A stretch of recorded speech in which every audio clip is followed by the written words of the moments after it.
Hello, my name is Carolina Leante from the Good Citizens Club. Hello, my name is Axel Leite from the Good Citizens Club. Today we're going to interview Celina Bottino. So my name is Celina. I was a former student here at the British School since I was 3 years old until I graduated in 2003. And now I'm a mother of 3 kids here in year 5, year 3, and in reception. Nice. Okay. So, what inspired you to start the anti-bullying patrol when you were a student here?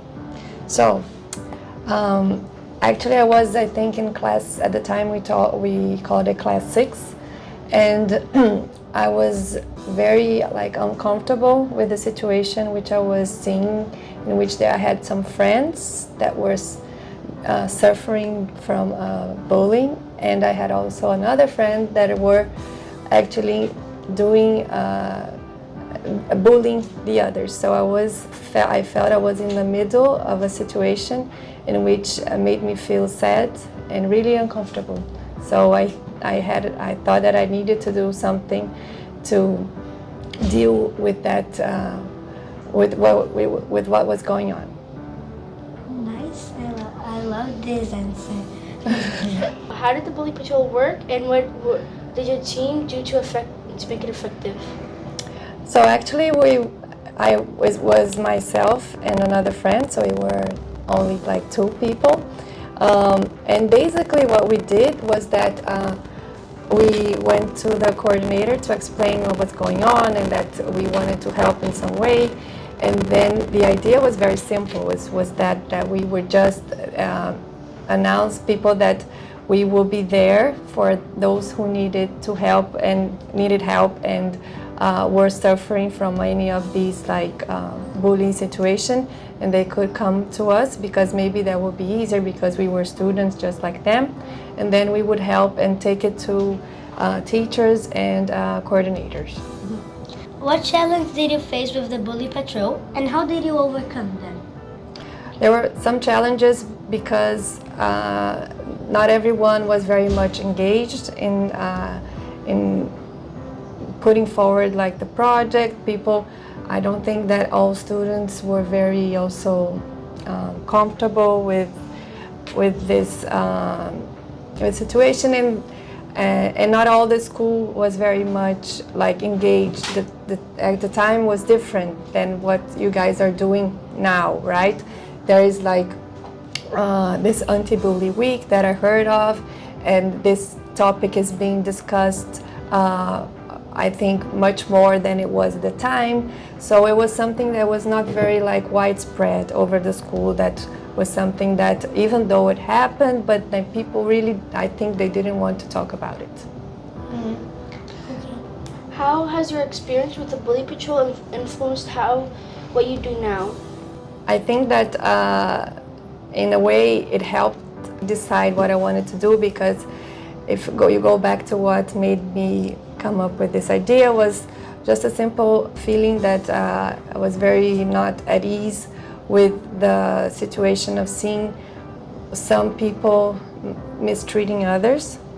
So I ended up going to a law school, and I started to work with human rights work, which means that I did work regarding police violence to investigate how the state, which was supposed to be the party that would protect its citizens, was not doing that, and also prison conditions. I visited prisons to see how the state was treating the prisoners and defending their basic right to life and to physical integrity.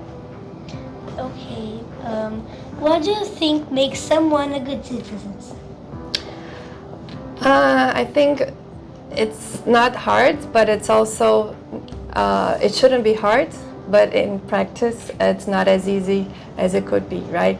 I think that a very simple thing that would make someone a good citizen is to have a mindset that you're living in a community, you're part of a society, in which we have to care for each other and we have to be mindful of everyone in which we are, depending in every situation in which we have to relate to one another, be it in your school, be it in your family, or in traffic, anywhere we go.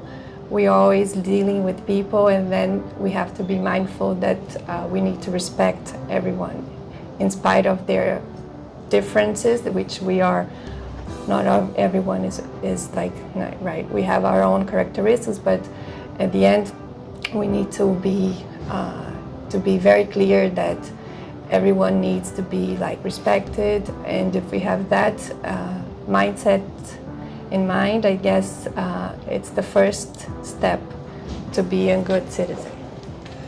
Why do you think it's important to be a good citizen? Because if we want to live in a community, we need to create situations in which people help each other to be living in like a strong and nourishing and rich community in which people help one another and help create better conditions for people to thrive and to have a better life. Do you think being a good citizen has changed throughout history? Why or why not? I guess we can see like an evolution of acts that we could say today that could be a good citizens. For example, the cultural and political context of during time has changed. Back in the days, like slavery was something that people did not, for a long time, did not even question and thought it was something that was part of society, in which it took some years and a lot of work and of people to start to question these structural like conditions, and we're evolving and changing some of these situations in which there's no rational reasons for treating people differently as it was in the case of slavery. And then most recently in the United States, we had all the discussions regarding the segregation, also regarding race. So I think that was the context was like changing. So depending on when you're living and what's going on, your challenges are different, right? But sometimes I guess that today things really change, but it's still kind of striking to see that there are still people that behave in a way that we think that it's not acceptable, considering all what has happened. And I think we have also to be very like mindful of the fact that, for example, with social media, people are very much there's a lot of polarization, people discussing a lot, going over like some of the barriers that we think that should be respected, considering the difference that we know that we need to live with, right? If you could give a good citizen's award to anyone you know, who would it be and why? I guess I would give it to someone that has inspired me throughout my life, and which is actually someone from my family. He is not alive anymore. He was actually a priest, an archbishop, and his work was focused on helping like the most vulnerable population, which was mainly kids that would not necessarily have a family, the moms that did not have with who they could leave their kids to go to work. So he created this network to help care about these people, and he had this like kind of motto that was, he would always ask, how can I help?